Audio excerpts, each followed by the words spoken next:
Welcome back to Joe Stunner Boxing. There was a unification fight, light flyweight unification fight between Hiroto Kyoguchi and Kenshiro Teraji, and it took place, I think, on Tuesday, or at least it was Tuesday in the UK. I'm not sure what the time difference is, but it's on DAZN, and you need to go and watch this fight. Trust me, you do. You really, really do, because it was won by Teraji in one of the best boxing performances of the year, without question. I mean, a perfect blend of power and precision and excellent footwork against a very, very good champion in Kyoguchi. Now, on paper, I think Kyoguchi was considered a slight favourite. Like I say, he was the... Kyoguchi was the WBA champion, and he had made a lot of defences of this title. I'm not exactly sure how many, but he'd been knocking people over, winning unanimous decisions. He came in with 11 knockouts in 16 wins and no defeats.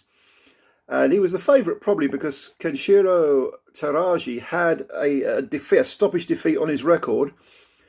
That was only 2 fights ago. He had fought Masamichi, I think his name is, Masamichi Yabuki, who had stopped him in 10 rounds, and that was considered a real shock. And then he won the rematch by KOing Yabuki in 3 rounds. But going in, people were thinking, well, this guy's a come forward killer, but he does get hit and he has been stopped before, so maybe Kyoguchi was the champ. Nope, no, he was not on the evidence of this. I mean, the gulf, the difference between the two for most of this fight was really palpable. I mean, it was one-way traffic for Teraji, whose footwork was superb. He was able to completely control the range. His output was frightening. His jab was beautiful. Everything was being hung off the jab. He dominated. This is Teraji I'm talking about. He dominated Kyoguchi with the jab alone, and he was working body to head to body. I mean, the first round there wasn't a great deal in it. I mean, it was, but the second round and the third round were clearly there was a groove by Teraji that was going to be hard. It's going to be hard to dislodge him from that groove that he was in, and Kyoguchi, like I say, previously undefeated. He wasn't firing enough punches. That's the first thing, and he wasn't punching first.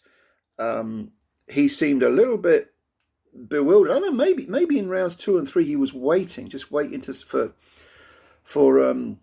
Teraji to slow down a bit. But there was none of that happening. In fact, Teraji in the 4th round really upped the pace, and for the first time you were thinking, God, he's absolutely outclassing the guy. And Kyoguchi, like I say, he made many defences of that title of his, that WBA light flyweight title. And you're thinking, this is really a coming out party for Teraji. Well, in the 5th round, Teraji scored a knockdown, and it was from a right hand that kind of sat Kyoguchi on his arse, just sat him down. And then when he got up and the fight resumed, Teraji just unloaded like he only had a minute of the fight left. This was in the 5th round. He was throwing absolute salvos, 10 to the dozen. I mean, he was slinging everything at Kyoguchi, and it looked, but Kyoguchi was firing just about enough punches to keep the referee from intervening. But then, with about 30 seconds to go, 40 seconds to go, Kyoguchi landed a right hand that kind of knocked Teraji back, and then he, seeing a little crack in the door, a window, a slight window of opportunity, if you like, he tore after Teraji. Teraji, of course, having thrown so many punches, was clearly in need of a chance to take a few breaths, but Kyoguchi did not allow that. He jumped all over him, and in that 5th round, which, by the way, is one of the rounds of the year, you've got to see it. You've got to see it. This is on DAZN. Go and have a look. 5th round, Kyoguchi came back and actually had Teraji in some trouble. And suddenly, the memories from last year of that stoppage defeat, suddenly, you know, they were perhaps in danger of resurfacing. But in the 6th round, it was almost like there was a little silent pact between the two fighters, because they totally slowed everything down. And I think that this was a mistake by Kyoguchi. I think whatever he had left, he should have jumped all over Teraji and forced him to fight back. But that 6th round, Kyoguchi allowed Teraji to just go back to his jab and win the round. And it was definitely after the Lord Mayo show. You know, the 5th round, one of the rounds of the year. Go and see it. You'll agree. I guarantee you'll agree. Brilliant, brilliant round. But Kyoguchi just allowed himself to be outworked by the jab in the 6th round. And that was his opportunity gone. Absolutely gone. Because in the 7th round, Teraji again was letting his hands go. Again, definitely boxing, boxing well with the jab, with the footwork was beautiful. Letting his hands go, body to head to body.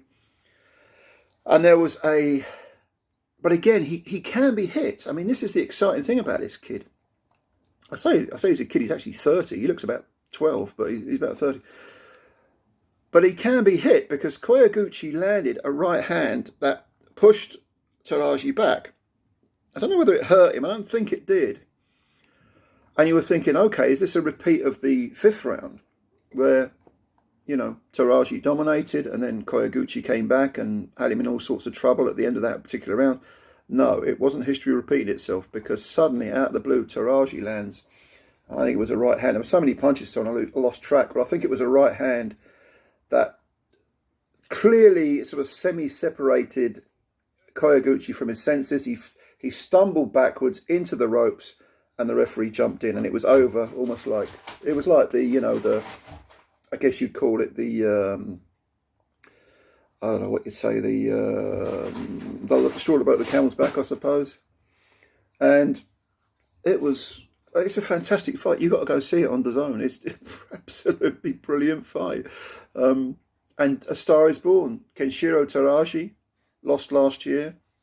Such a shame that he, you know, for him anyway, that he got stopped in that shocker against Yabuki. But he won the rematch, and now believe me, this kid's a threat. We talk about Naoya Inoue quite rightly as being one of the best fighters in the world. If this kid can, I keep calling him a kid, he's 30, but if this guy can carry on with this type of performance, even though there is a certain vulnerability to him, because he can be hit and he can clearly be hurt, he's been stopped before, so we know he can be hurt. Nevertheless, this is a star. This is a real star. He's won 2 of the belts: WBA, WBC, light flyweight champ now, and I believe the Ring Magazine, the belt that was on the line, and so he's the Ring Magazine champ as well. Don't put it past him becoming undisputed if he gets the opportunity, you know. So go and have a look at this on DAZN. It's well worth seeing. I think it's also on YouTube as well. DAZN have put it on their YouTube channel. Go and have a look. Leave your comments below. As always, I always say this, but thank you for your time. Thank you for watching the video.